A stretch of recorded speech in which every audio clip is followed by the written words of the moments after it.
You're here! Finally! Is something wrong? Monsieur Neurvalette and Lady Farina, they seem to have gotten into a dispute. Please go see for yourself.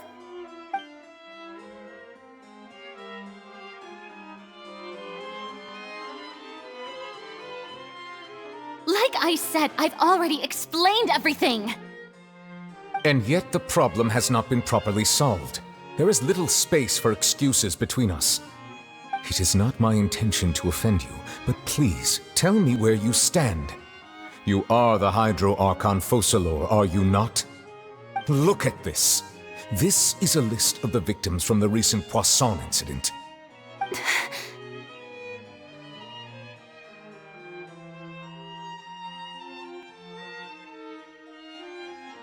You mean... they're all...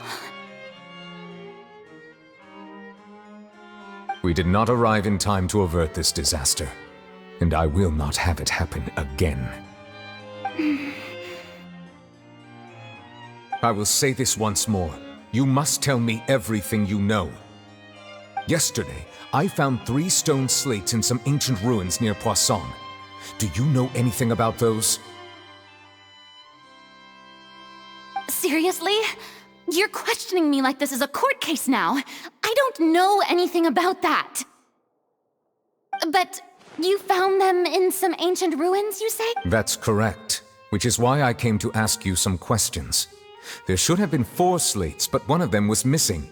The other 3 feature different images that seem to correlate to the prophecy. The prophecy? The second of these slates depicts the previous Hydro Archon Egeria kneeling before a floating island in the sky, as if confessing something. Do you know nothing of this either? I don't. I've never seen such slates. I'll ask you again. Do you really have no information regarding the previous Archon? My deciphering of the slates indicates that the Hydro Archon Egeria once had to confess to, or apologize for, a certain sin.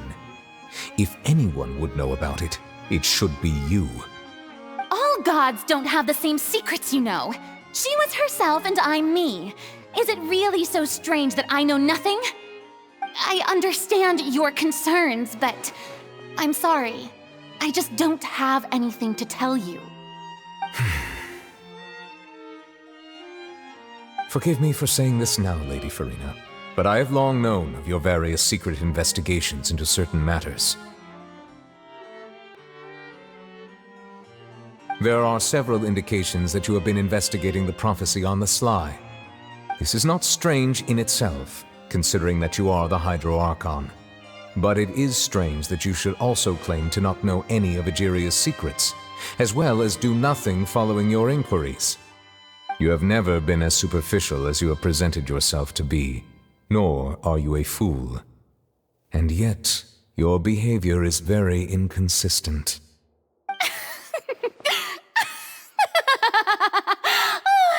So you've been watching me all this time, have you? I didn't think you were that type. You... Well, since you know about my secret investigations, then you should know I'm actually working to take care of it. There's no point questioning or suspecting me. You're the Eudix, but you're still my subordinate. You should be following my lead. Just trust in me, your Archon, and do as I say. Never mind whether you can truly convince yourself to or not. It'll all turn out fine. That's all I have to say. We do not discuss this matter again. Oh, the opera's about to start. Toodles!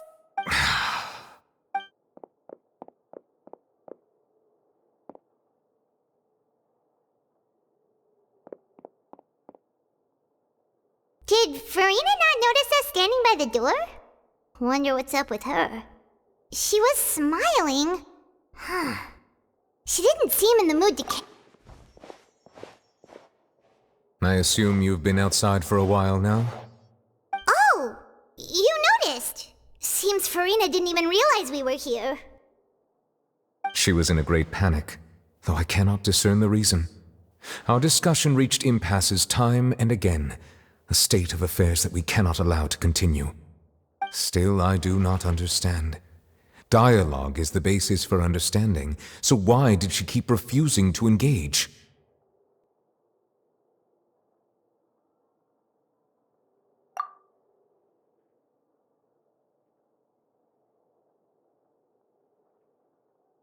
Everyone in her inner circle has noticed that she is hiding some secret. The issue is her attitude. I fear that she will not reveal anything unless absolutely forced to. We may have to create a situation in which she will have no choice but to speak. Oh? Like what? Normally, people will only reveal the truth when standing trial. Perhaps we must have the Hydro Archon experience just such a scenario. But Farina's seen so many trials, and she's really good at dodging questions.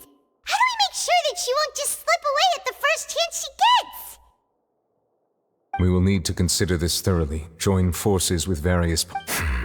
If at all possible, I would prefer to recuse myself from this affair, but we must prevent the prophecy from coming to pass.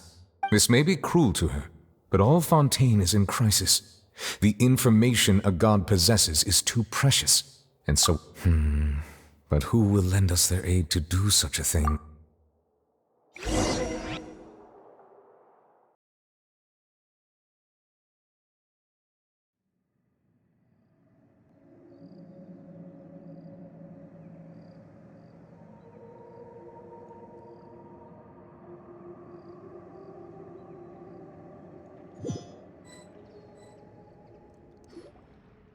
Well, that's everyone, huh? Speaking of which, it was pretty smart of you to think of hiding here. Poisson was just involved in a disaster, so it's presently devoid of people. That naturally makes it the best choice. And here you are drinking tea like it's the most natural thing in the world, huh? That's what family should do. Sit and enjoy a leisurely time together. It's nice to enjoy tea here, you know? Care for a cup? Lend me your ears, everyone. Or perhaps one of you might like to start us off. How about you, friend? Me?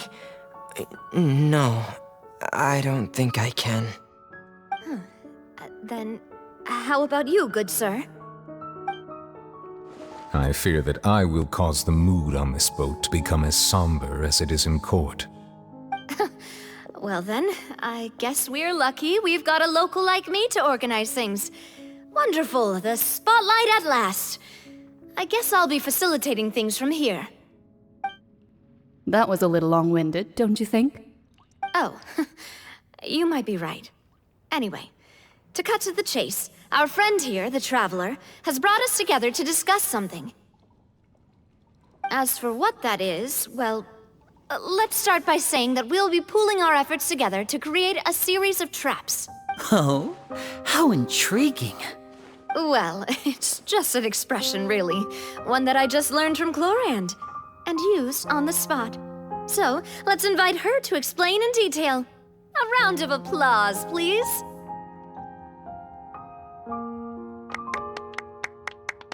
Huh?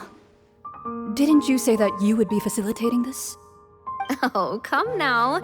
Your work doesn't involve much public speaking, right? This is a good chance to practice. You might even pick up some fancy oratory tricks to impress your boss with in the future. I see. And what does my boss say? He is glad that you consider him your boss. Do go on.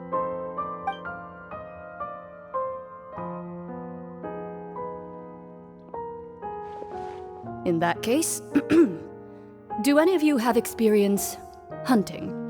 Not that I recall. Fremine and I once used a wooden stick in a basket to catch wild rabbits when we were younger. As for Lynette, Oh, right. You were sick that day, weren't you? I've also gone diving to catch some fish before. I'm afraid not. You may or may not have heard, but Fontaine once played host to a group known as the Marechaussee Hunters. Though that was their name, they did not hunt animals, but rather various monsters left behind by the ancient dynasty of King Remus. Today, Fontaine's monster population has already thinned greatly, so the hunters have blended back into society, taking up arms in other lines of work. They even left a unique methodology of hunting in their wake. A trap comprises of the following components: bait, a trigger, and a containment device. Sometimes a lethal implement will also be necessary to deal with the prey. So, if we were to build a trap together, right now, what would you choose to build it with? For me, I would prefer something basket-shaped. Pigeons and rabbits will see the bait and naturally enter the snare. Our line of work requires a deft hand, and we're some of the best in the industry, so you can count on our techniques. You used some of those techniques while moving the people of Poisson, didn't you? My subordinates mentioned that you even performed some magic for the bawling children. Yes, and I even managed to gather some intelligence in the meantime. I'm quite the multitasker if I do say so myself. I'm afraid I can't claim that as my strong suit. I prefer more stable methods, like placing bait in the water and waiting for the fish to come within reach. That's the kind of method I would count on. Calm and steady. Exactly the kind of person who would catch loads of fish. And I can be their assistant. With discretion, I'm sure. I'd probably use some sort of mechanical animal. Papa once bought me some small clockwork squirrels, mice, and such. When placed in the forest, they can attract others of their kind. I remember that you liked those too, didn't you? I did. And that would be a good way to go about it. If they're realistic enough, animals of the same kind will follow them all the way to the trap. What about you, Monsieur Neuvillette? I fear I do not have any related experience. That makes sense. You usually solve problems directly, without the use of any such tricks. But I do have one more question for you, Monsieur. If we were to create a trap now, how would you design it? I would like for it to be effective, but bring no harm to the prey. A more gentle trap would be ideal. Kind, as always. However, our intention doesn't necessarily change the containment device and the type of implement we need. If we wanted to kill the prey in one strike, we would need a powerful implement. However, that also goes for prey that must be captured and safely contained. Wait, why's that? Only a hunter who's a true expert at subduing their prey can snare it without harming it. The line that divides life and death is often exceedingly thin. So, are we going hunting together? We hadn't thought of seeing ourselves as hunters. It kinda works, but maybe it's still not the best metaphor. If our means of capturing and dealing with our prey is to put them on trial, then the hunting metaphor is actually quite accurate. But we shall require much more courage than any hunter to judge a god, a being whose seat is an exalted throne.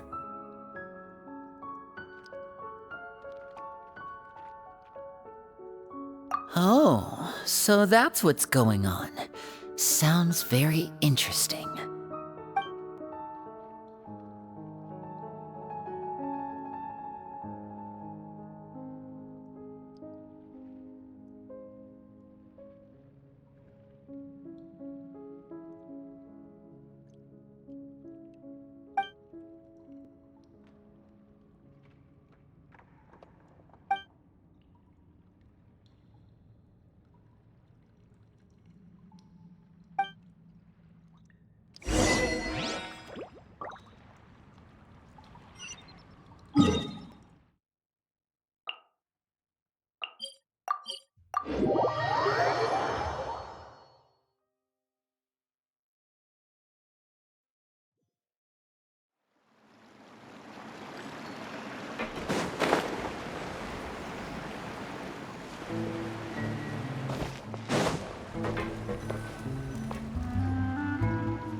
It's been a tough few days, hasn't it? So much has been happening.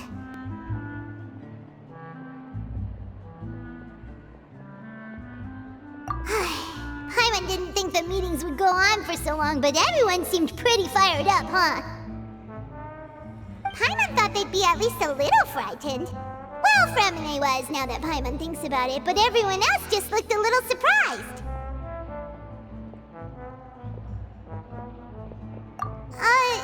Well... It's hard to say. Paimon doesn't have any experience with this sort of thing. But with you around, Paimon sure will do great. After all, you're the most reliable person in the world, aren't you? Huh?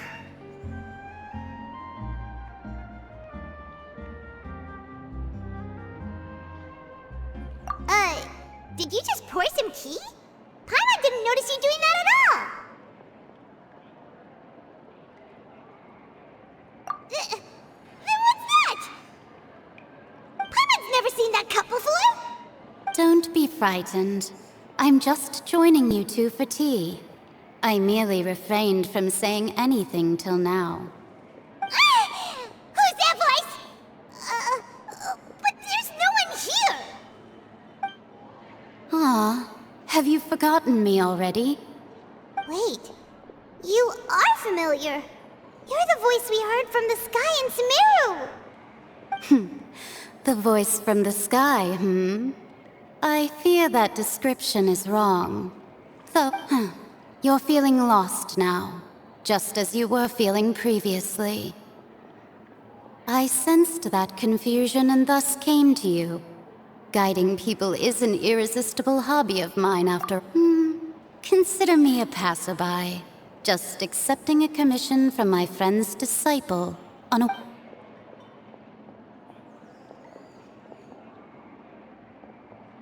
The prophecy.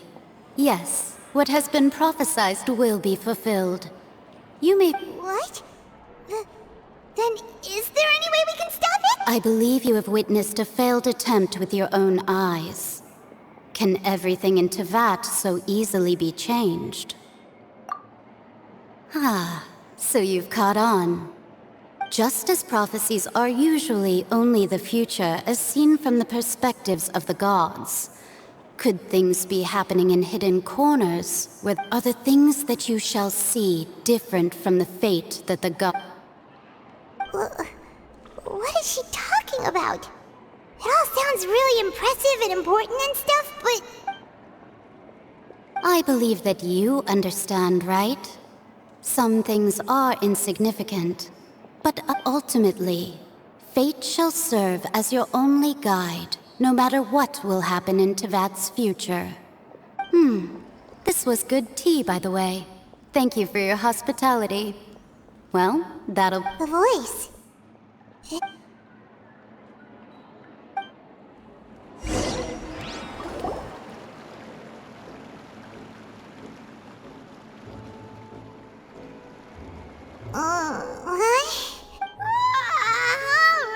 Alright, Kami! Hey, it's you who's getting lazy, okay? Well, I see I've walked in on some lively banter. Mona! Fine, just fine. I went to take part in that Steambird panel. It turned out to be more interesting than I expected. Not all Fontainians are pessimistic about this. One journalist mentioned that sitting around and waiting for the end to come would be wrong, and that they should make their own rescue preparations. I agreed, so we had a brief chat with her. Did she have pink hair by any chance? Why, yes! It was Charlotte. You remember her, right? That daredevil journalist? I'm in full support of her view. Prophecies are very important, but how can people allow their lives to be commandeered by just a few words? That's right!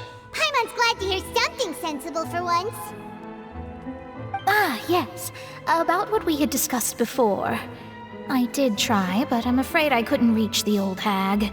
I'll try again tonight, but I wouldn't get your hopes up.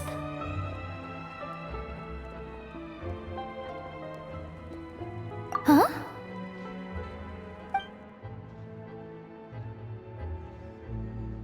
Goodness gracious. Are you serious? She said that even the god's gaze has blind spots. Pretty bold if you ask Paimon. Most people would believe the gods to be all-knowing, right? The Hexen Circle members are certainly anything but ordinary. As for the mage named N, the old hag has mentioned her a few times. She said that N's sense of direction is incredible, and that she loves guiding those who are lost. But I've never met her, and if she were still alive, she'd be... well... Whoa. The Hexen Circle sounds like a scary group. But they must really stay in shape to live... Their abilities alone are pretty terrifying. If she came to see you personally, then the problem you're facing must truly be of great importance. Well, it's not like Paimon could understand anything she said. Yes, she was quite cryptic, but I suspect she means that there is still a way to turn things around. She didn't say when or what that would be, though, so... Perhaps it is something that you cannot know right now.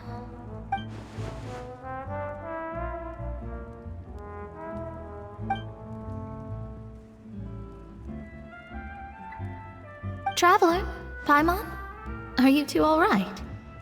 Oh, we're fine. We're just a little down right now. It kind of feels like the end is coming, you know? I see.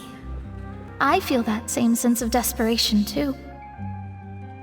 I guess you could consider me someone who has often witnessed fate. So far as I have seen, it cannot be swayed. But even so, I still hope for, and believe in, miracles. Astrology is eternal and rational, but fate may not be. Perhaps that's what N was trying to tell you.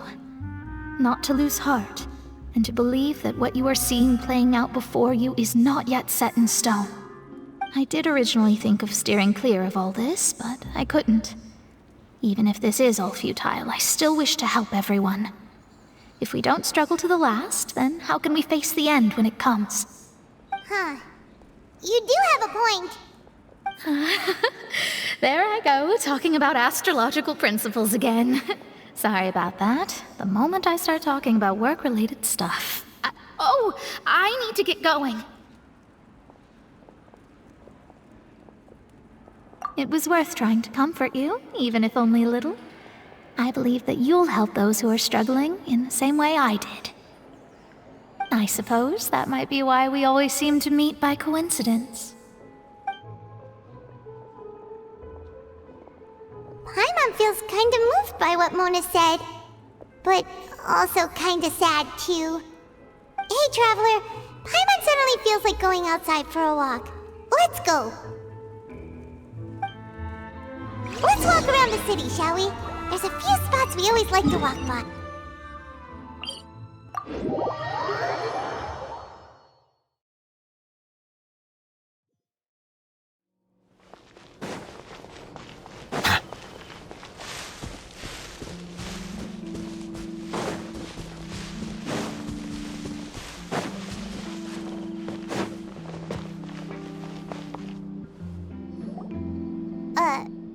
Huh? Our names are written in this newspaper. What's going on?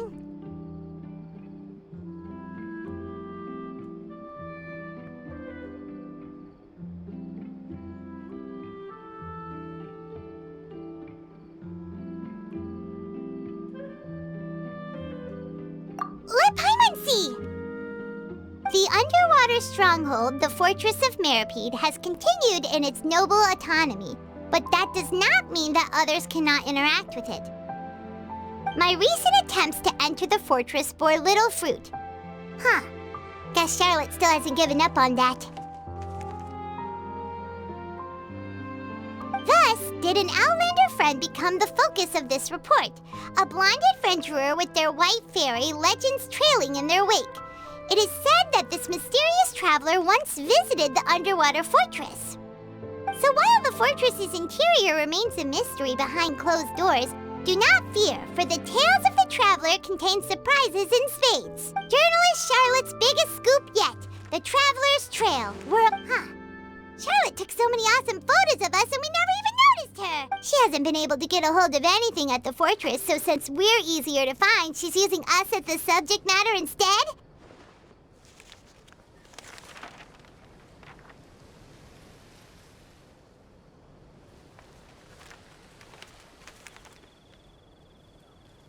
Ugh, seriously? Well, fine. Those headlines and photos do look cool, so Paimon...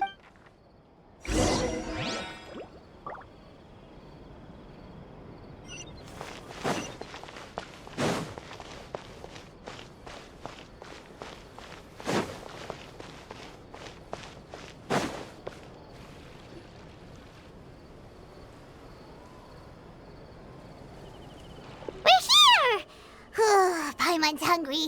Should we go in and get something to eat?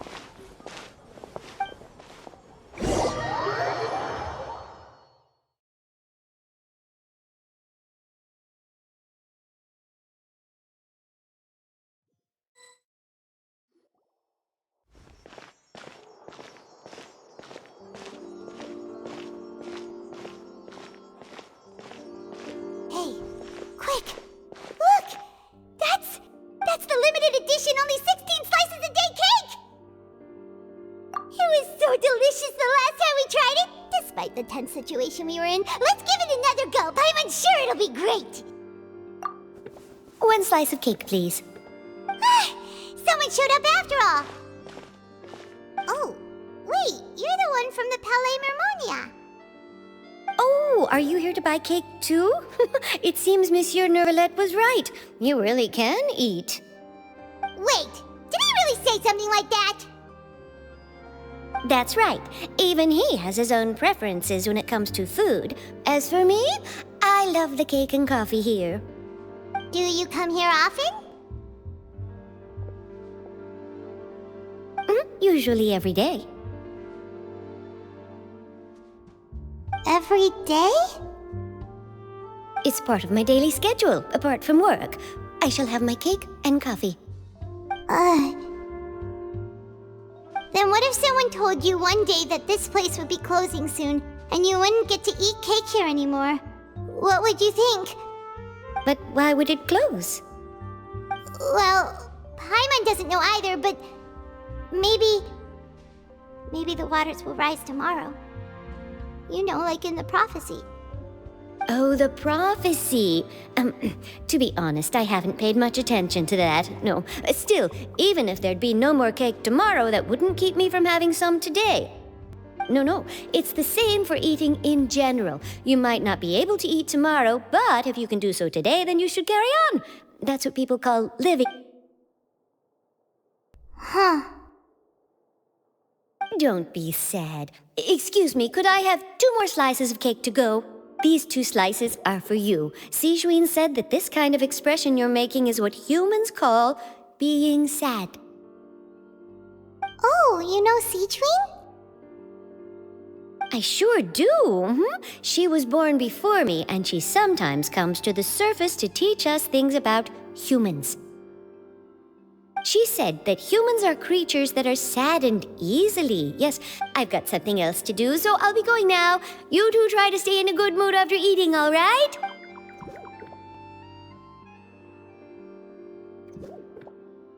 And there she goes.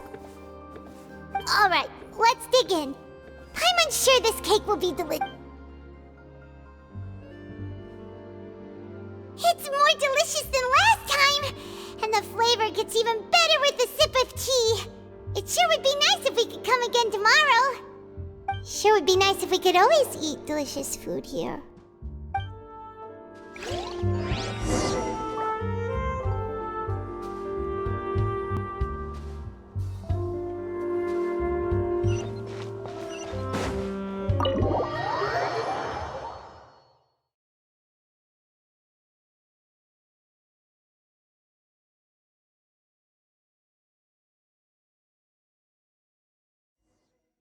Oh, we're near the Steambird office. Let's go look for Charlotte and have a chat.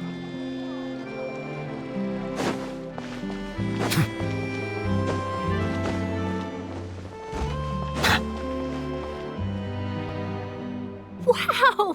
If it isn't the Traveler and Paimon! Oh, have you seen the article I wrote about you? Ha!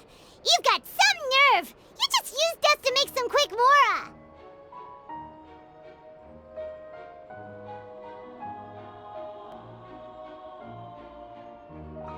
Oh, you needn't worry about that. I heard that you were in Poisson some time back, so I sent you a letter to discuss just that. It appears you didn't receive it, though. It's all right, though. I've set aside the amount intended for you. I've even set the table with some food. Really? Oh, you're the best! You're almost a little too easy to win over, Paimon. If I were a journalist with ulterior motives, you'd be in trouble now, you know. Oh, Paimon knows you're not like that. Still, what brings you here all of a sudden? Were you looking for me? When Mona mentioned you, we thought of coming to see you at work. I see. It seems you've already bumped into Mona here in Fontaine. So she mentioned me? What did she say? She said that you're a real daredevil of a journalist. Nice. In which case, can this daredevil journalist dare to request an exclusive interview with the legend? Huh? So your article in the paper today doesn't count? Oh, of course it doesn't. That was more like live photography. What I'd like to do is dive deeper and ask you to talk about the things you've seen and experienced.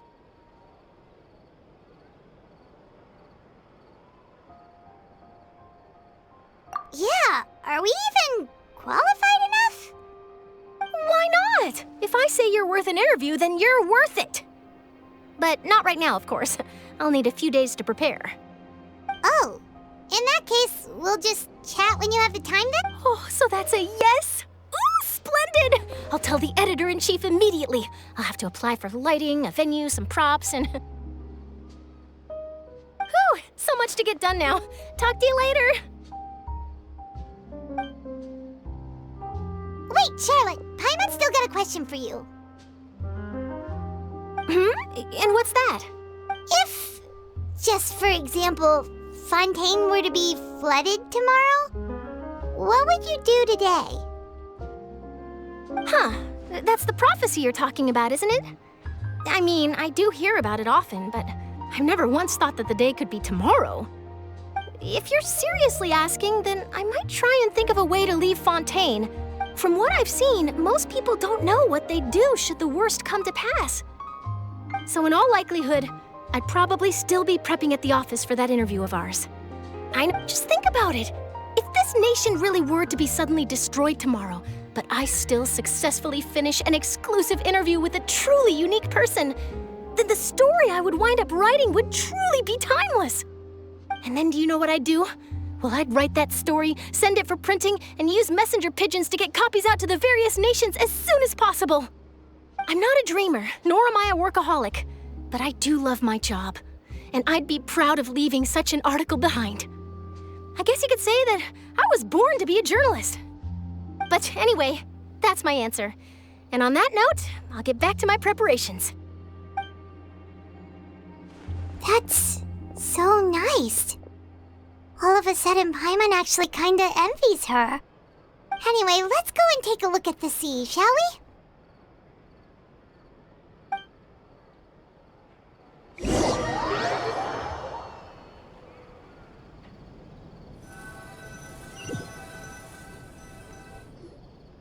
The sea breeze and scenery can be a pretty soothing combo, huh? Paimon's been thinking. If it wasn't Fontaine, but all of Tevat that would be destroyed tomorrow, where would we go and what would we do? No, Paimon should ask, if you could choose, what would...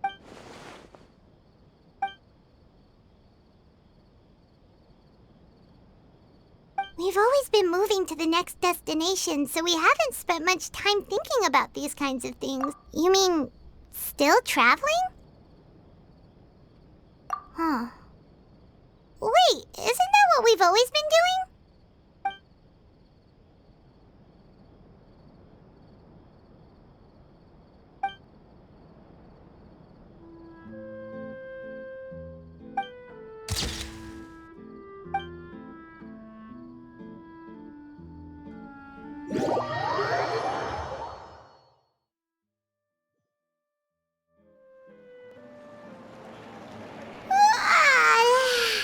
Feels like you'll grow mold if you stay here long enough. But it's still better than the Fortress of Mirapede, that's for sure. It's not only damp there, but salty too. So the two of you are still here. Wonderful. Oh, you're from the Palais Mermonia, aren't you? Yes, I'm Isadora. Monsieur Nervillet sent me to look for you two before. I heard that afterward you went to the fortress of Meropide. Not at all. I'm well aware that you're friends of his. Actually, I'm here to pass along a message for— Yes, inside the Opera House. The Maréchaussée Phantom has declared the incident a small-scale riot. A riot? Well, that said, I don't personally think it was that serious. Lady Farina was watching a performance at the Opera House, and while she was resting during an intermission, some other audience members suddenly started harassing her, loudly accusing her of doing nothing about the prophecy crisis. And before she could respond, others started to join in. The crowd continued to grow, and protests against the Hydro Archon started to break out. So people have started to put the blame on Farina. Guess they finally found an— I agree. People will naturally rely on gods, as is customary. But the moment people feel threatened, gods are also the first to be blamed. So what happened after that? Is Farina okay?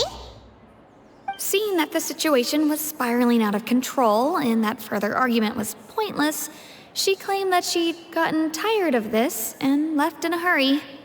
The Maréchaussée Phantom had their hands full maintaining order and did not catch where Lady Farina had gone. Only when things had stabilized did we realize that she had gone missing. So, you mean she's still missing? That's right. The Maréchaussée has dispatched many people to search for her, but we don't have any leads yet. That said, I don't think there's much to worry about. She is a god after all. Even if she— Good. Monsieur Nervillet sent me to tell you about the situation, but he didn't say anything else. Don't worry, this is more than enough to go on. Thanks for keeping us informed. Is that so? Well, all right then. In that case, you two take care. I'll be heading back to the Palais. Well, sounds like we should hurry over to Poisson then.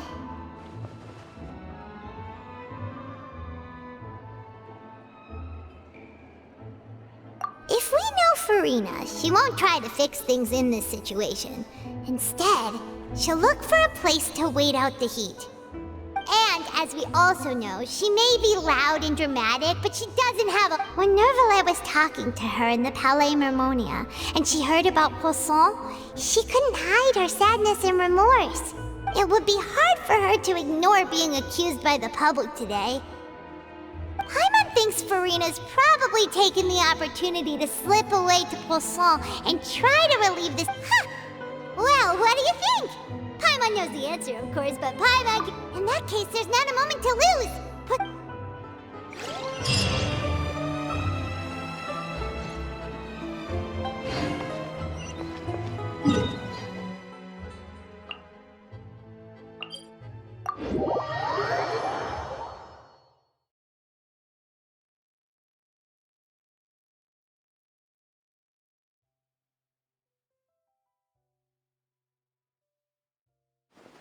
This place looks deserted. Guess all the survivors must have evacuated already. All that's left here are signs of devastation. Could Farina really be here? Let's try to find her as soon as possible.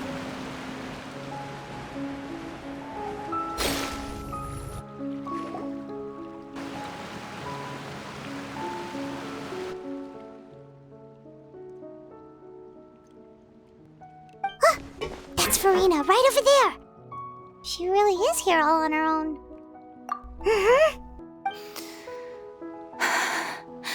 Should I just— What was meant to happen did happen after all. Everyone, I'm sorry. I am so sorry. Give up, Farina. I'm sorry. But what can I even do other than to repeat meaningless Who's that? Don't worry, Farina, it's just us. So it is you, blonde traveler from another land. Why, Farina, you were crying just now, weren't you? what do you mean, tear stains? Oh, I remember. Who did that uncivilized rabble think they were? Disturbing my enjoy- They even dare to tout their Archon! I must teach them a lesson. I can just imagine they're twisted and... Oh, and I'm sure Nouvellette and those people from the Marish Chaussee Phantom are freaking out right next to them, too. Hey, there she is! The Hydro Archon's over there! Quick, after her! Farina, those people seem to be after you. They are?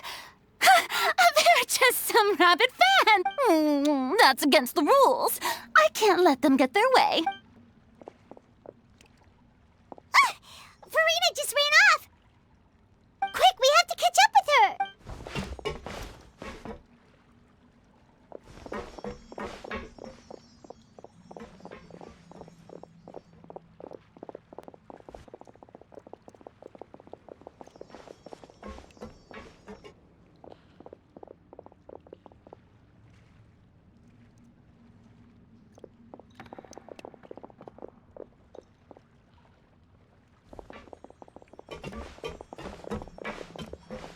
This should be the place, right? Hey, Farina! There's a good hiding spot over here. Quick, come to Paimon before the rest of them come. What? Oh, Hurry, they're almost here! fine. I suppose haste is warranted.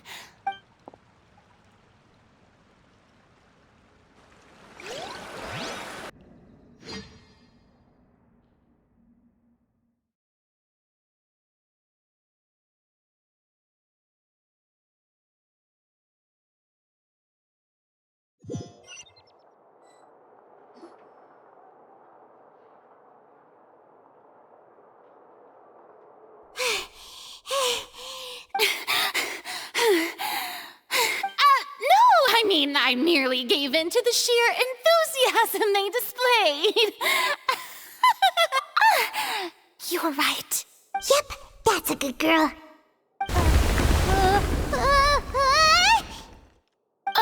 What's happening? The ground's shaking. Yeah, a quake of this kind preceded the flooding in Poisson, didn't it? It can't be. Well, there's no need to worry too much about that.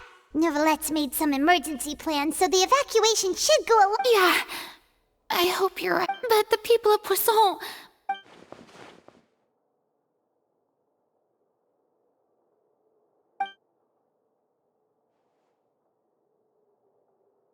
It's true.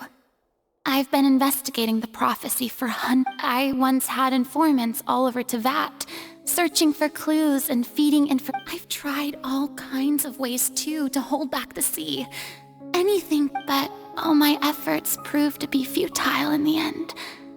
We cannot make an enemy of the divine. No matter what we do, the will of the heavenly principles will have its way, and the prophecy shall be fulfilled. Give up. I do love the sound of that phrase. It would mean finally coming to terms. Indeed.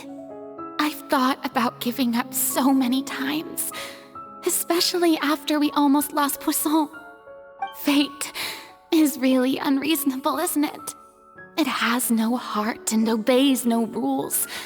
The prophecy has only just started to come true, and so many people have already lost their lives. But just now, it all became clear to me. I still don't have the right to come to terms with fate on behalf of everyone else. As long as the final moment hasn't come, it's still not too late. Don't worry. I will keep hope alive for everyone until the very end. Well, that's enough for now.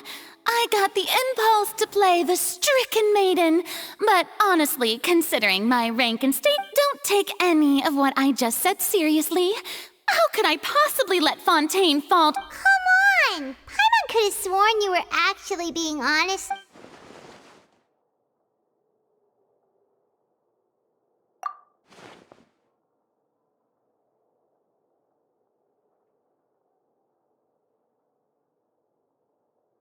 Share my burden.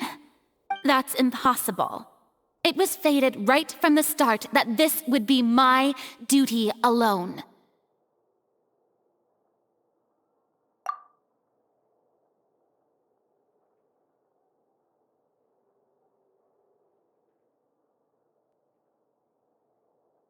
A witness.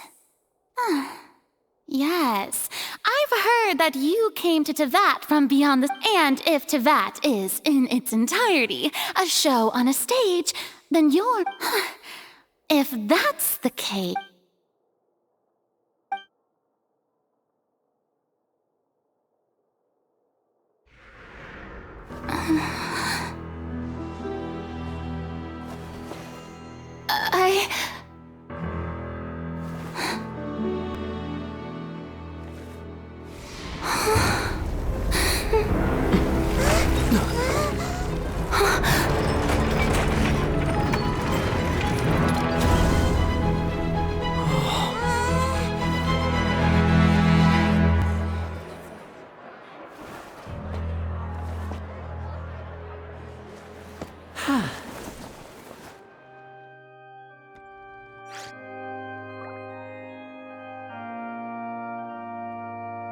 Ladies and gentlemen, this concludes my opening performance. Now, without further ado, we may proceed to the trial of our god.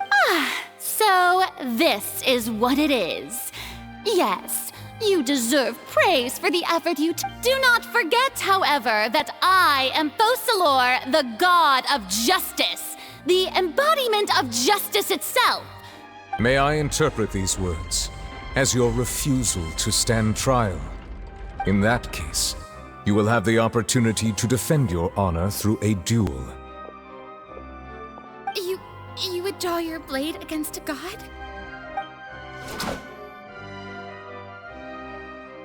I see. It seems like you have made up your mind.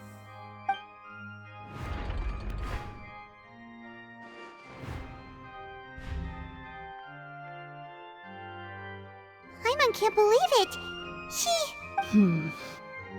What the heck is going on? Did I just see an Archon surrender? Wow, how utterly humiliating. Lady Farina, what is the meaning of this? Shh! It would seem that there has been a misunderstanding. To be clear, Looking for excuses again, huh?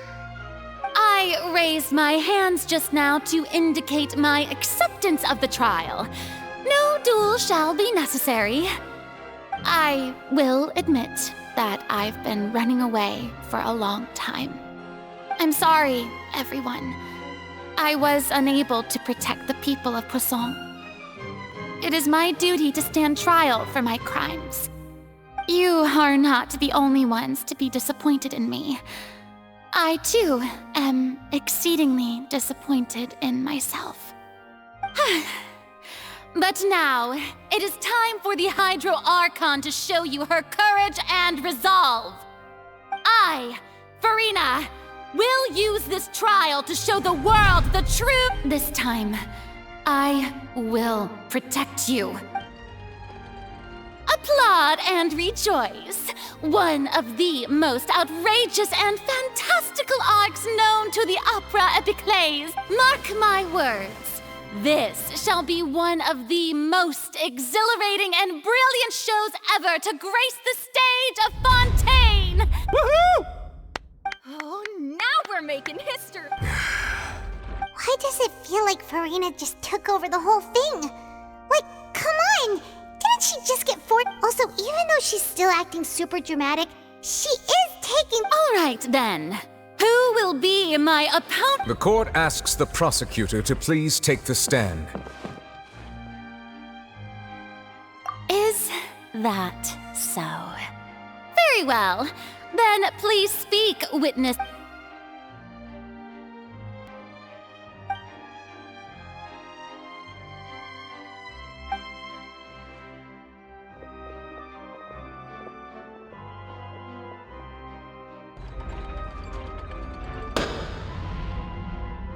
Also, please allow me to ask, as a final question before the trial begins. Just how much work did you do to force me onto this stage? Well, we did do a lot of prep after the meeting that day. I can go over the tasks assigned to the Spina di Rosula, since they were rather straightforward and easy. Navia, the president of the Spina di Most of the people who participated in the disturbance this morning were my subordinates. They changed into plain clothes and came to the Opera House as regular audience members, waiting for the perfect opportunity. The people's resentment against their Archon has been building as more and more of the prophecy is fulfilled. A spark was all we needed to turn smoldering anger into... Moreover, according to our understanding and analysis of you, when something like that occurred, So, we arranged for a second group to lie in wait there. So, you mean... the ones who scoured... And their goal was to force you to step into the giant magic box so you may personally participate in the greatest magic performance in all of Fontanian And that's right. That house was a magic box, rather than someone's residence. As the super ultimate version of the setup that I used when I first performed at the Opera Epiclese, the volume of the box was increased by a whole order of magnitude, and the distance it traversed was the entire gap between Poisson and Araneas. Its cargo, of course, was an Archon instead of a human. My thanks, Farina. Without your help, we could never have pulled off such an extraordinary performance. You're welcome? Of course, this performance was only made possible with Father's support. The House of the Hearth spent a massive amount of labor in Mora to pull this off. We had to select a location, construct the giant magic box, dig a tunnel, and open up a path through the water. It was a lot of work for all of us. So, in other words, the earthquake that we felt within the giant magic box was just a normal tremor from the transportation of the whole house? That's right. It wasn't a sign of another disaster to come. Then, I can guess Nervilette and Cloran's parts. You gathered a crowd, prepared a stage, and made sure that the champion duelist would be immediately ready for a fight. Also that as soon as I appeared on the stage, the trial may commence without a hitch. Am I right?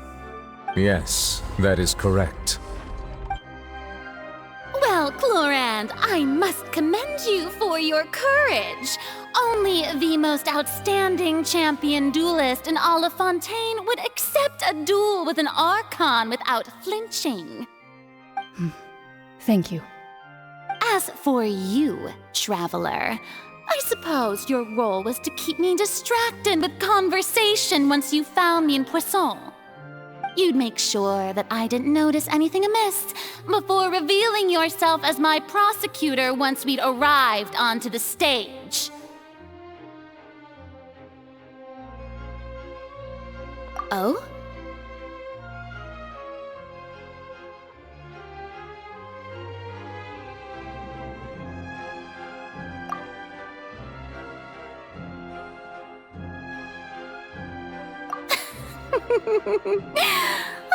Is that so? Then I suppose I must have missed my final chance. It's fine. It matters not. What's done is done. The stage is already set, so there's no reason to disappoint the audience. Let's see this trial through to the very end.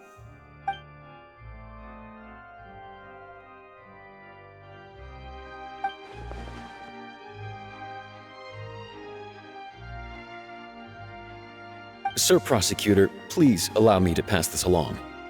This is a document that Miss Charlotte applied for and received permission to share with you during the trial. According to her, it should speed up the proceedings. Huh? Charlotte wanted to give us something? Oh, so she's here too! Hey, Charlotte! Oh, let Paimon see. Wait. Then that means this document is a perfect timeline of everything that's happened ever since we stepped foot in Fontaine! So in other words, we can refer to this anthology of evidence every time we want to use them. Let's quickly confirm the information in it. Just think of it as a refresher, alright? You defeated the Hydro. I didn't think this is the the fortress of. According to Monsieur, I nearly lost the words of someone as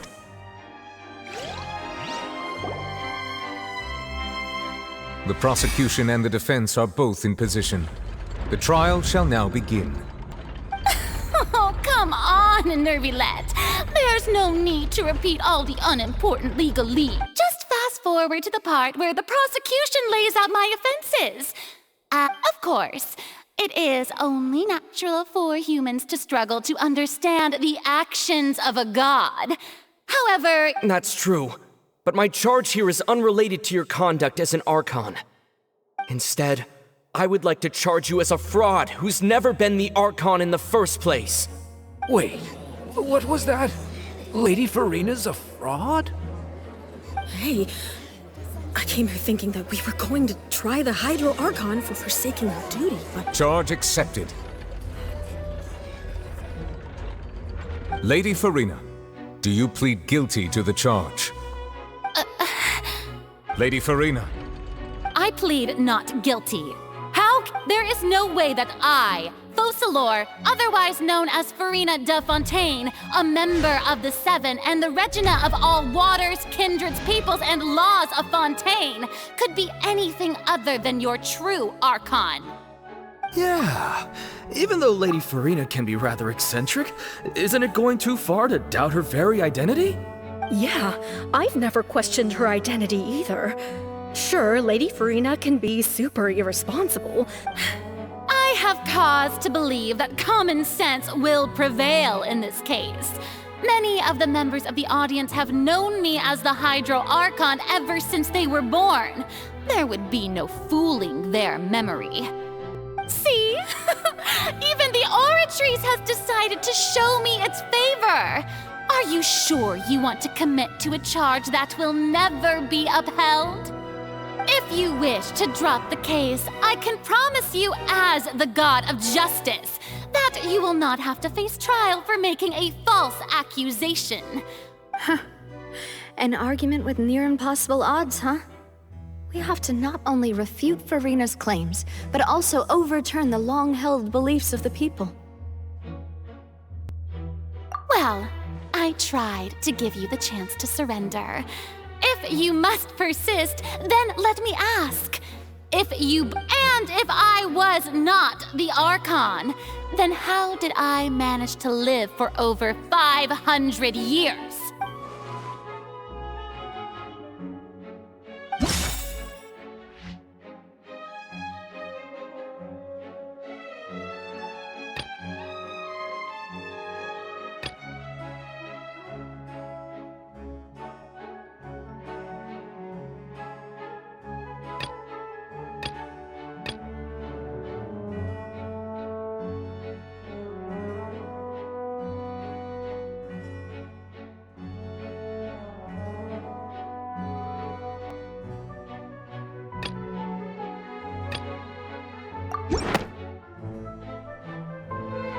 First of all, you may be a member of another long-lived race, which would allow you to naturally possess an extended lifespan.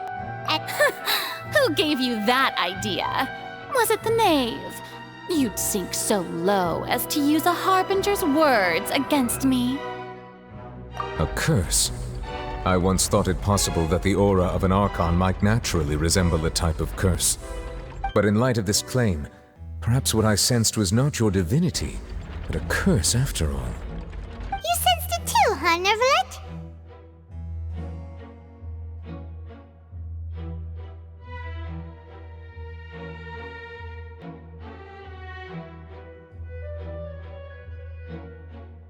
Lady Farina is actually a human?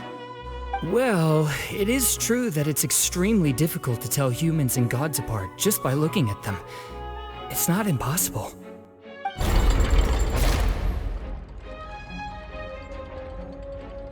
Well, don't start celebrating too early now. Even if I have been carrying a curse like you said, how how does that prove that I am merely a human being? Besides, everyone knows that the main difference between a human and a god is the possession of authority. Gods can do what humans cannot.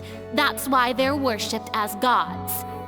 For centuries, manifestations of my authority have served the nation of Fontaine. One need only to turn their eyes towards the Oratrice Mécanique d'Analyse Cardinal in this very opera house, or consider the indemnitium that is used in every aspect of life.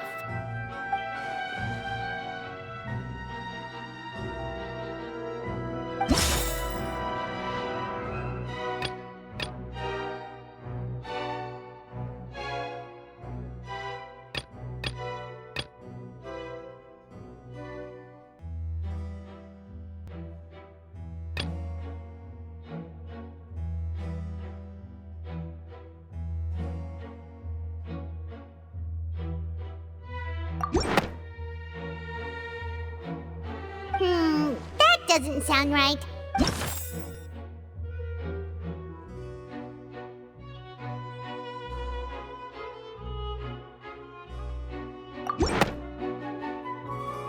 You tried to reference the Oratrice. But weren't you as confused as all the rest of us when the Oratrice declared child to be Didn't I make myself clear at the time? The decisions of the gods are naturally difficult for humans to comprehend. There is no need to provide an explanation. Lady Farina, I believe a reminder of your current circumstances is in order. While the court is in session, the principles of justice and the law must come before all else. While you are an Archon, you are also first and foremost the defendant in this trial. You will prove yourself unable to defend against the prosecution's charges if you continue to withhold vital information against the rules of the court. I never thought you'd use that kind of rhetoric against me. That was no trick of rhetoric, Lady Farina. I've merely reiterated the rules of the court. Rules that all should respect and follow. So, you neither knew why Child was declared guilty, nor did you understand the structure and operations of the Oratrice. Instead of having been created by you, the manifestations of authority you mentioned have been made by the real Hydro Archon, haven't— The real Hydro Archon? Well, now you're really losing me. It is true that I did not know why the Oratrice gave out a guilty verdict that day. But the Oratrice handed out that verdict unilaterally, and it has been operating independently ever since it was first created. You can't argue that just because a divine creation is flawed, that the god behind it must also be no god at all. She's still throwing out all kinds of excuses. Seems like she's confident that we won't be able to produce proof that she has no power over the Oratrice. My power as an Archon. There are many ordinary citizens in the audience. How can I just carelessly demonstrate the formidable power of an Archon? If that poses a concern, I'm prepared to extend my protection to the audience. You don't need to go that far.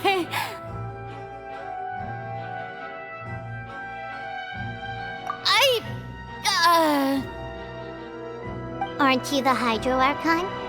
Or is it that you can't even wield the power of Hydro, much less the authority of a god? Indemnitium! Yes! It's all because of Indemnitium!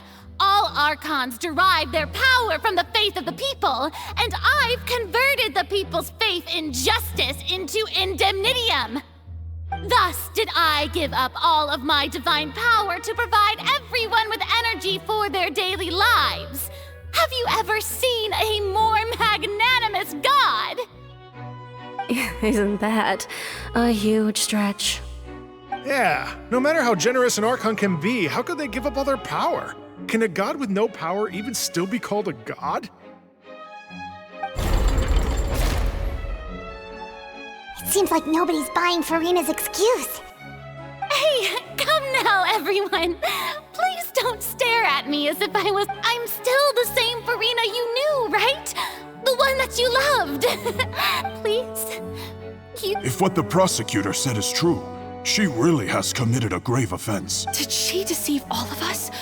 And all of our parents and grandparents too? And all of our ancestors? Enough! That's enough. Tell me then, if I'm not the real Hydro Archon, then who is?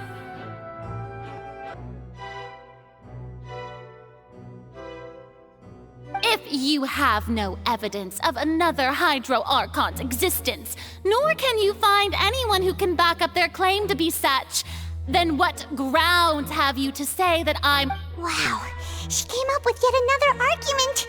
How can we refute her now? Seems like she really doesn't want to give up.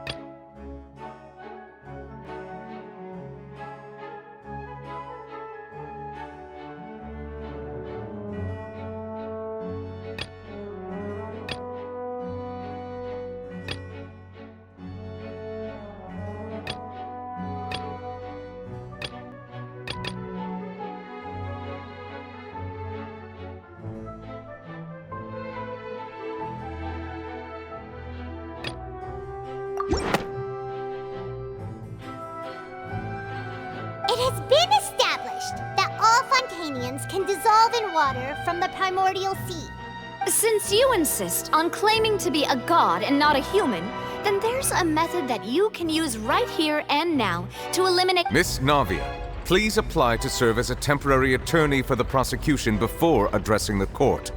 Though you act in partnership with the prosecutor, you must still adhere to proper procedure. Super sorry, Monsieur Chief Justice. I swear this really will be the last time that I'll speak out of turn.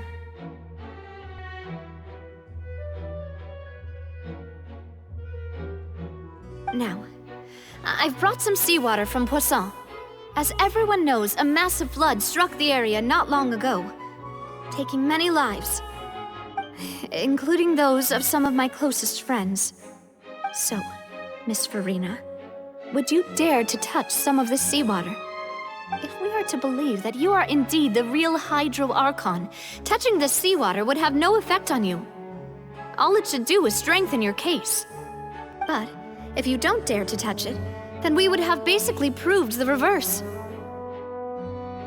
Oh, and I must remind you that after the disaster at Poisson, nobody wants to see any more people dissolve. I do hope you'll act prudently and choose the simpler path of admitting guilt. Navia from the Spina di Rasula. The Spina has governed Poisson for many years. I guess her suggestion is valid. If Lady Farina is indeed just a human, she's probably Fontanian like all the rest of us. Would she really dare to try?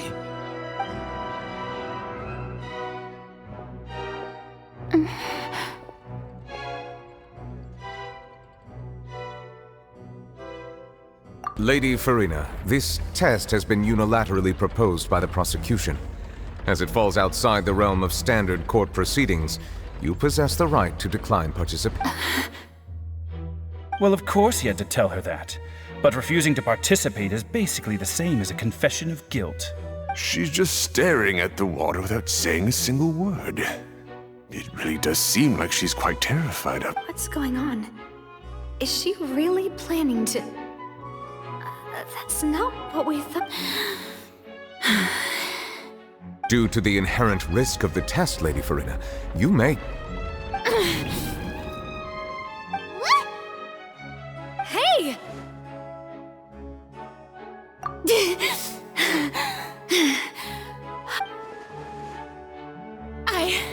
I'm fine! Look at me, everyone! My hand is still here! Will you believe me now? I really am your Archon! I'm nothing like a normal human who would fall apart as soon as they touch this water! Miss Siegewing, If you are present, Miss Siegewin, please come forward and attend. Siegewin? Don't be nervous. It'll just take a few seconds. That should be enough. Please announce the results of your evaluation to the court, Miss Siegewin. As everyone doubtlessly saw, Miss Farina was displaying symptoms of hyperventilation and flushed skin. She was experiencing the adverse effects of exposure to primordial seawater. Thank you, Miss Siegewin. Lady Farina, you may return to the defendant's stand. Oh, wait. What did she just say? I didn't get dissolved. Shouldn't that be enough to prove my innocence? Well, considering your tendency to run from your problems, we did originally prepare a direct sample of the seawater around Poisson. However, after extensive discussion, we exchanged it for a sample that is not concentrated enough to dissolve an actual human. After all, on the off chance that something entirely unexpected might occur, we don't want anyone else to lose their life to the sea. Yeah, so out of regard for Farina's life, you secured a low-concentration sample and asked the head nurse to serve as an expert witness. It's a great thing that the direct sample wasn't actually used. Farina could have... I can't believe... you...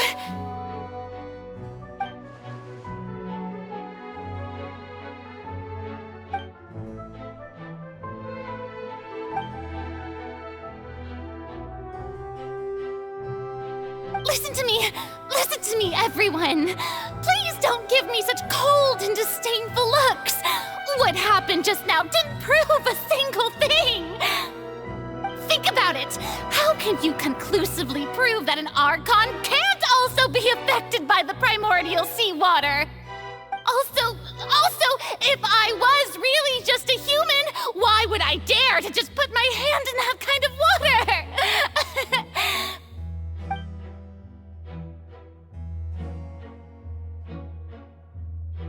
Please, anyone, just listen to me! I swear, I really am your Archon!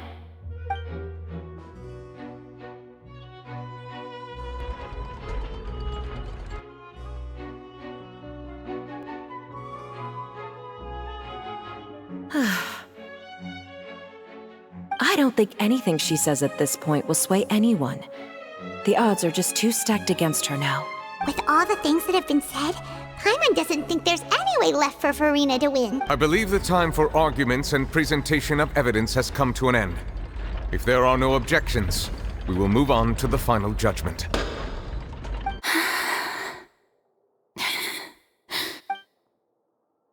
I don't think anything she says at this point will sway her. She's too stacked against her now.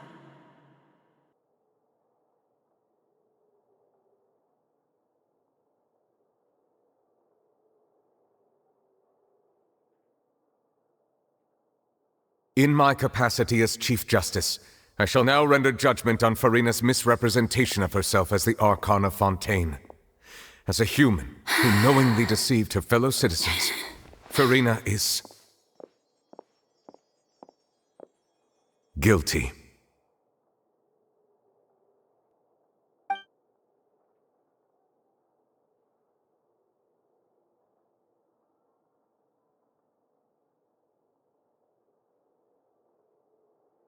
We shall now turn to the Oratrice Mécanique d'Analyse Cardinale to render the final verdict on the charges.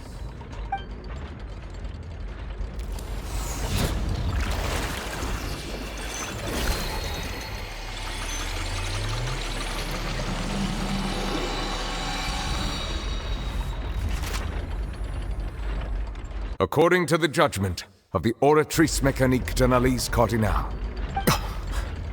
Well, what's wrong? What's the Oratrice's verdict? No, the Oratrice also displays a guilty verdict. Isn't that correct then? However, the exact wording of the verdict is thus. The Hydro Archon, guilty, to be punished via the death sentence. The death sentence? That's actually one of the available sentences? I've always thought that it was just a myth. The one and only time the death sentence has been handed out at the court. And it's been given to the very person we've worshipped as the god of justice? Farina's been sentenced to death by the Oratrice?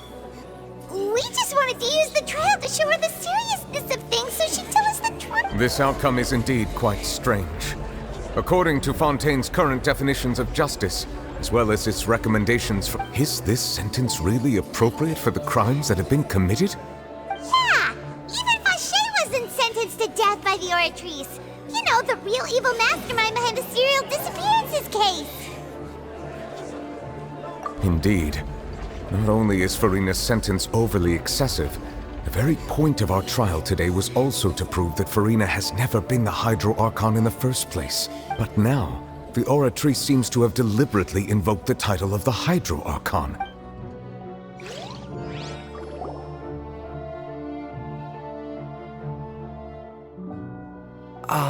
Excuse me, if I may interrupt.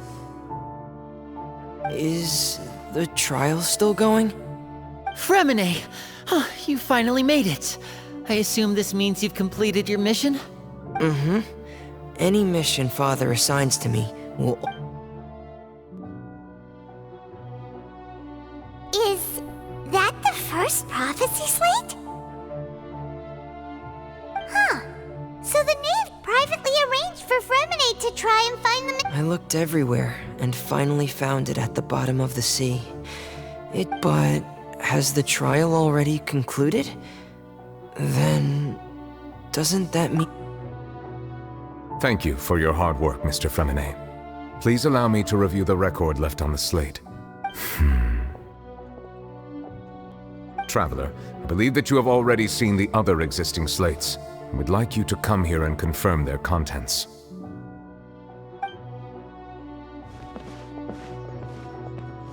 Huh? So what do you see? What is it?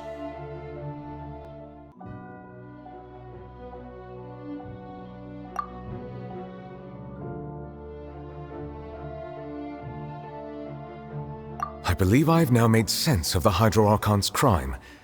It has to do with Fontaine's lost history. Huh? Isn't the Hydro Archon just guilty of deceiving her people? Oh, wait, no, that's Farina, and we've already proven.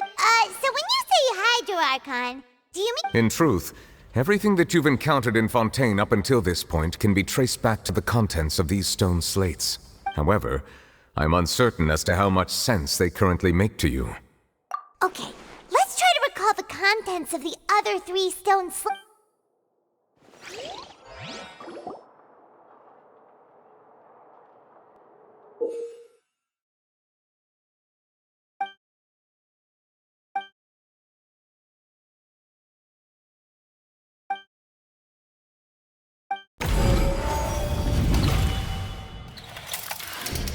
The first stone slate describes what you just said.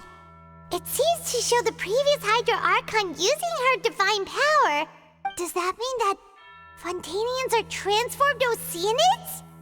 Oh, Paimon wasn't expecting that. The second stone slate shows Celestia floating in the sky and the Hydro Archon and her people worshipping it together. But the heavens still brought judgment down upon them.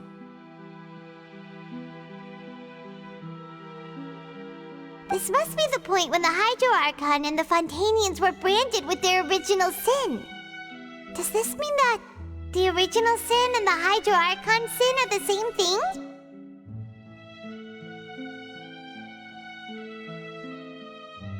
The third slate shows the Hydro Archon sinking into the sea surrounded by many people.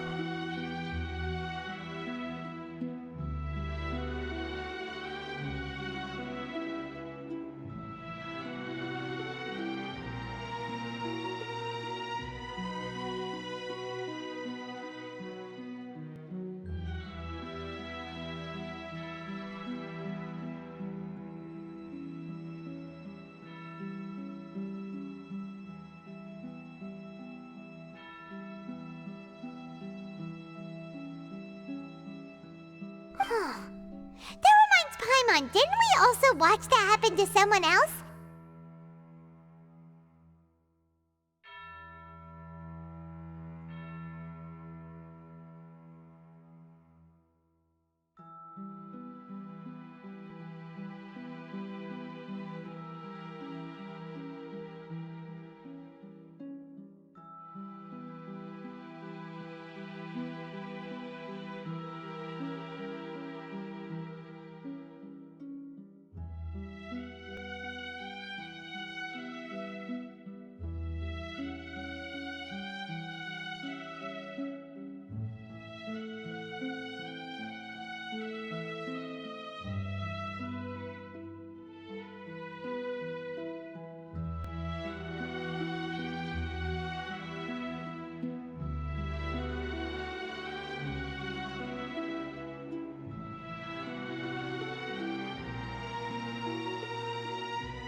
the first slate is the prophecy the Fontanians have been talking about.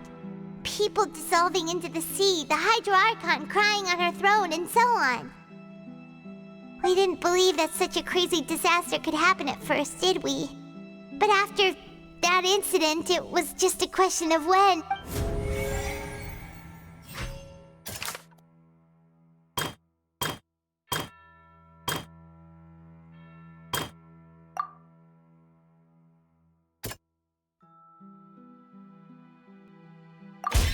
We know from the case of the serial disappearances of young women that Fontanians can be dissolved in primordial seawater, and the first stone slate tells us that long ago, the Hydro Archon used her power to turn Oceanids into. This might be the reason that Fontanians can dissolve.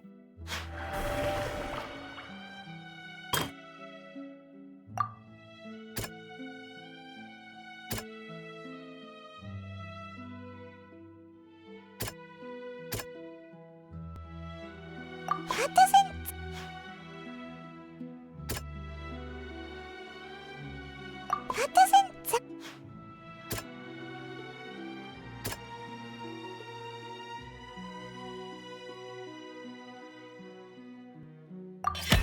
Perhaps what is about to take place has all happened before. The true sin of the Hydro Archon that Nervalette mentioned, and the original sin cast down on the people of Fontaine by Celestia, as recorded on the stone slates.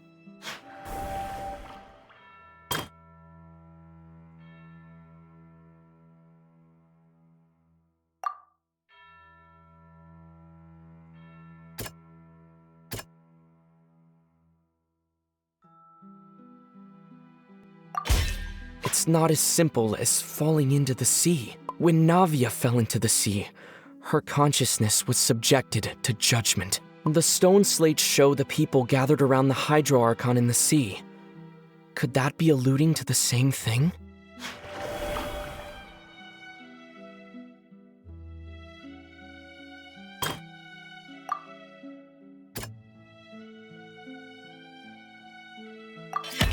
The prophecy from the stone slates found its way into society, but not many people believed it at first. The fortress of Meropide was nearly flooded with primordial seawater, which we know can cause Fontanians to dissolve. If we hadn't dealt with it in time, things could have gone very badly. They'll dissolve into the primordial sea but won't cease to exist. Their essence will flow in the seawater. The Hydro Archon was sentenced to death in court, shocking everyone present. Navia fell into the water inside those ruins, and she nearly dissolved. She was surrounded by the people of Poisson in a court within her consciousness. The eruption of the primordial sea at the fortress of Meropide was the surest sign that the prophecy was about to come to...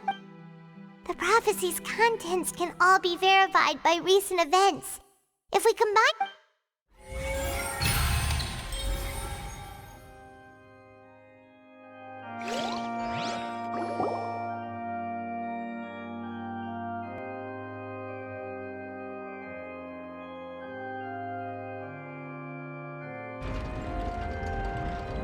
Huh? Oh, Paimon gets it now! So that's how you can make sense of it. But then it feels like we're going to have to share some truly shocking revelations. Let's hear them.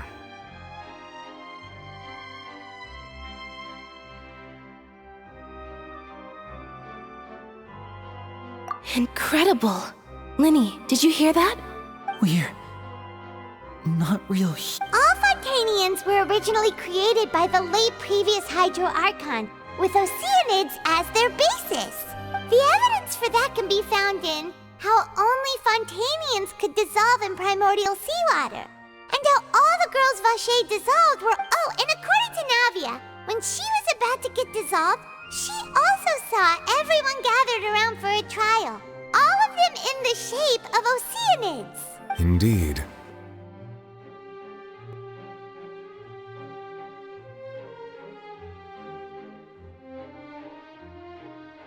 Yeah, and it follows knows from the content of the first slate that she probably anchored Celestia by creating humans without prior permission. That could also explain why the Oratrice judged the Hydro Archon to be guilty. It's to account for that ancient sin.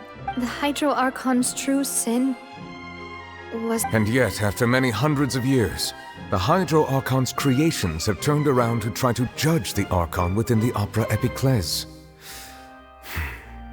The twists of history are often the most unexpected of all. Yeah, isn't the image here just like when Navia fell into the sea? So wouldn't it be trying to show the image of the Hydro Archon also falling into the sea once the prophecy has been fulfilled in the fourth slate? In the end, the people will all be dissolved into the waters, and only the Hydro Archon will remain weeping on her throne.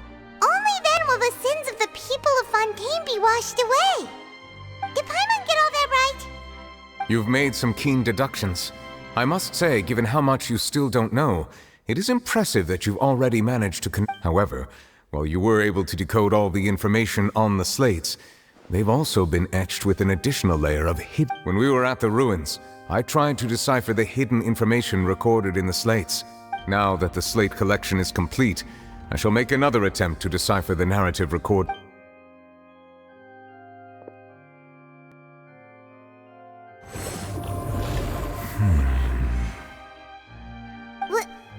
Well? Did you get it? I believe I should share this truth not only with you, but with all the people of Fontaine as well. I will try to briefly summarize it for you.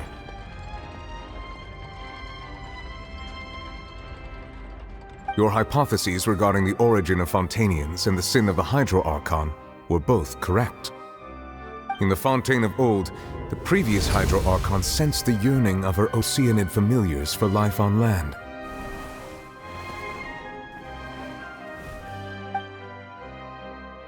The Oceanids were enamored with the beauty and romanticism of human beings, and wishing to have those experiences for themselves, expressed to the Hydro Archon their desire to become of a similar kind.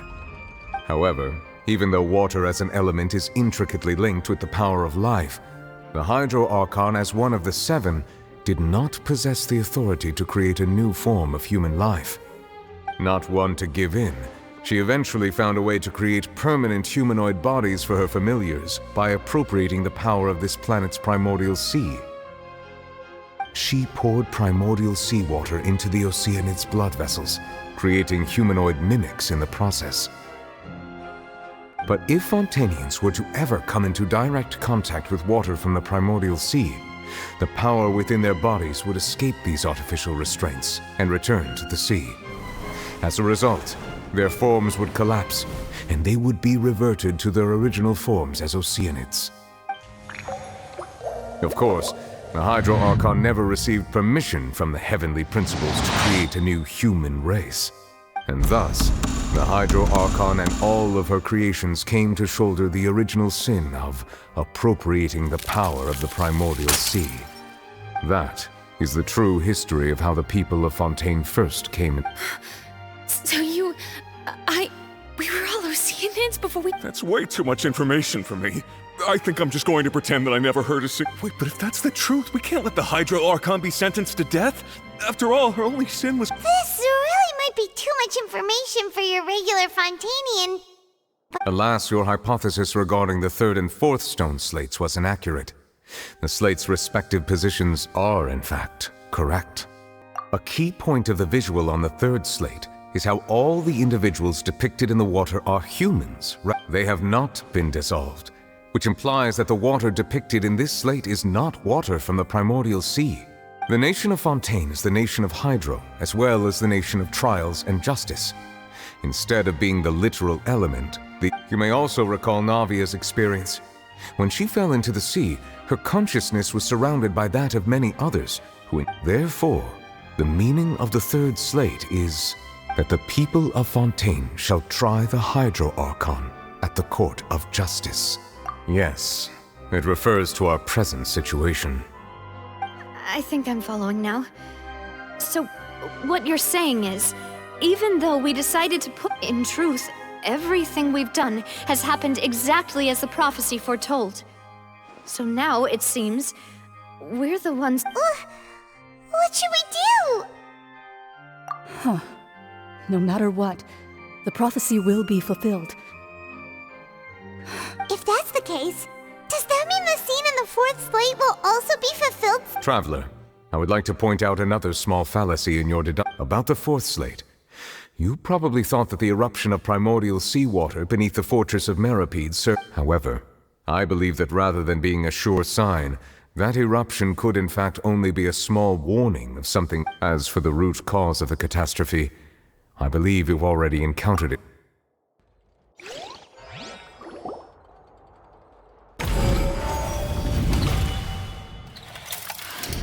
This eruption was just a small warning of the things to come.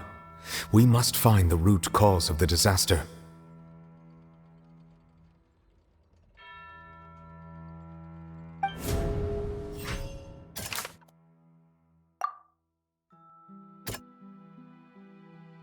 That doesn't... It was both dream and reality. If we're talking about a true culprit, that could only be that thing inside the primordial sea, right?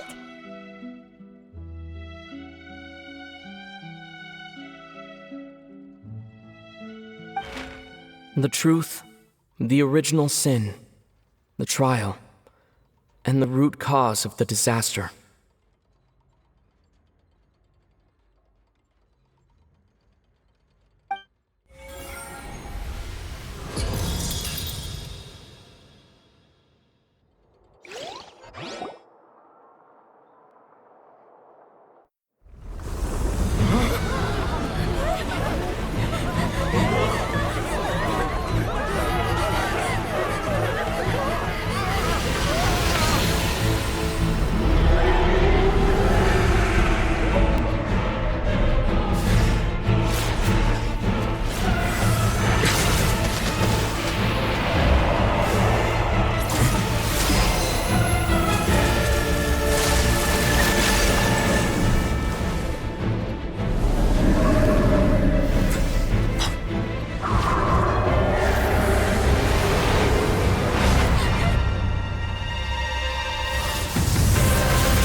That was way too close!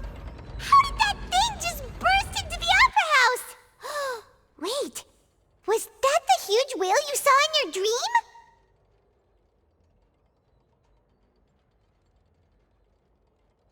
So we've met it at last. I understand very well why it has chosen to make an appearance here. That whale does not belong to Tevat. It is a monster that has traversed the stars.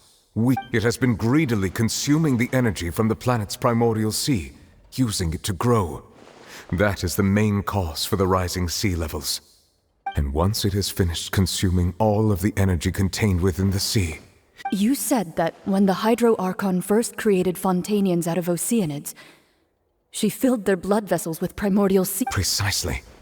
That whale finds the blood of Fontanians nigh in... Therefore, when it left the primordial sea, it decided to make its next stop a packed opera house full of food. We just barely managed to push it back, right? In that case, won't it come back to target the people again once it's managed to recover its strength? That is correct. Indeed, it is more accurate to say that we should thank that Harbinger for buying us some time. Without him, The whale would have likely come onto land. From the way he looked, he must have been fighting the creature for quite a long time. That battle maniac. We've always known that he had a special connection with that whale, but we definitely... Anyway, now that we know that this whale is the actual cause of the disaster recorded in the... It is too late. It had already absorbed too much of the primordial sea's energy before we could notice it. At this point, it has become practically... Even if the entirety of Tevat were to be destroyed, it could still survive and swim off towards some... That's not something I will accept. We've already done everything we can, and we even found the true culprit. We've come so far. You can't just tell me that the last hurdle is some impossible foe. That's just not fair. Indeed. That's not how a grand performance should end. I'll fight it to the end. No matter what. So the prophecy will be fulfilled no matter what, huh?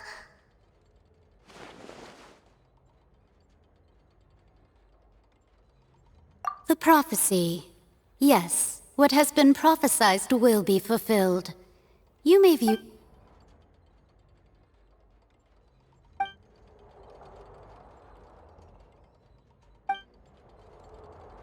Just as prophecies are usually only the future as seen from the perspectives of the gods, could things be happening in hidden corners? Ultimately, fate shall serve as your only guide, no matter what will happen in Tevat's future.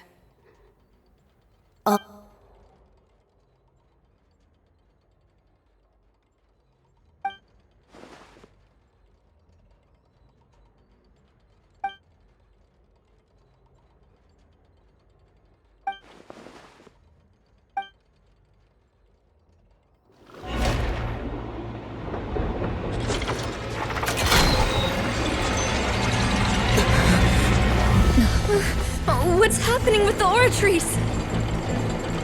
I believe it is preparing to carry out the death sentence.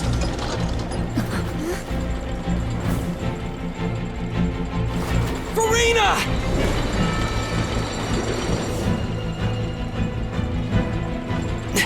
No, I still need answers.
You... Sorry. That shocked expression on your face is just too amusing. You are not Farina. Who are you? The sweet sound of bewilderment. Marvelous. A sure sign that my attempt to deceive everyone was a resounding success. But to answer your question... Fusolo, why did you deceive us? Oh, that wasn't my goal, of course. Goodness, no. The heavenly principles. Deceiving the heavenly principles? It's all because of that pernicious prophecy. Dreadful, wasn't it? Everyone doomed to dissolve. One was not amused. In fact, one was positively bemused when that problem was thrust upon me by my dear. She knew full well that the prophecy would surely come to pass. And as one of the seven, she also knew full well that one defies the heaven. So yes, as you have no doubt surmised, It was a rather impossible. I spent a terribly long time mulling it over, alone on the ocean floor. And I was almost growing barnacles by the time I had to outwit the heavenly principles. Allow the prophecy. I'm a genius, I know.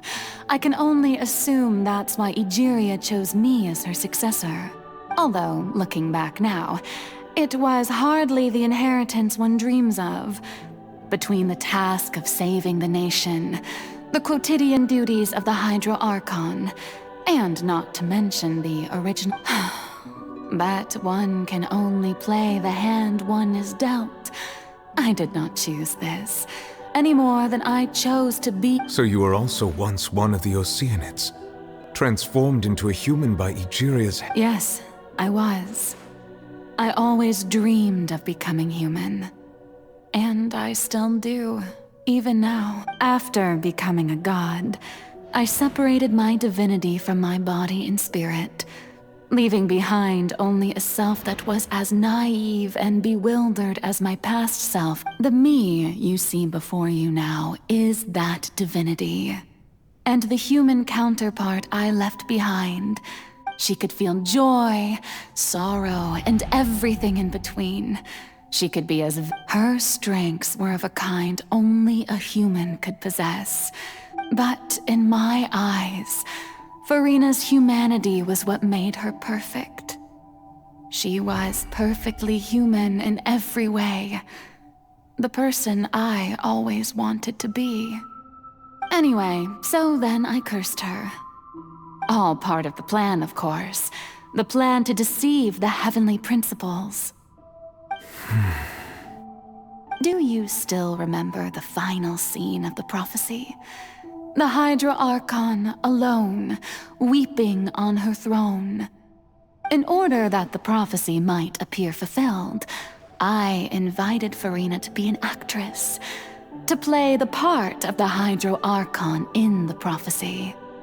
Under the curse I placed on her, so long as I, Focalor's divinity, continued to exist, she could not die. But nor was she free to live her life in the pursuit of happiness. Instead, she was forced to take the stage in the opera house, to embrace the role of leading lady, to forever play the part of the god. I suppose now you probably understand why your court is called the Opera Epiclese. But Furina is only human, isn't she?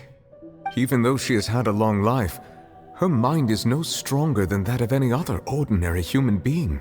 I cannot begin to fathom what she has had to endure. It has indeed. And although she is, in a sense, me in human form, it's been 500 years.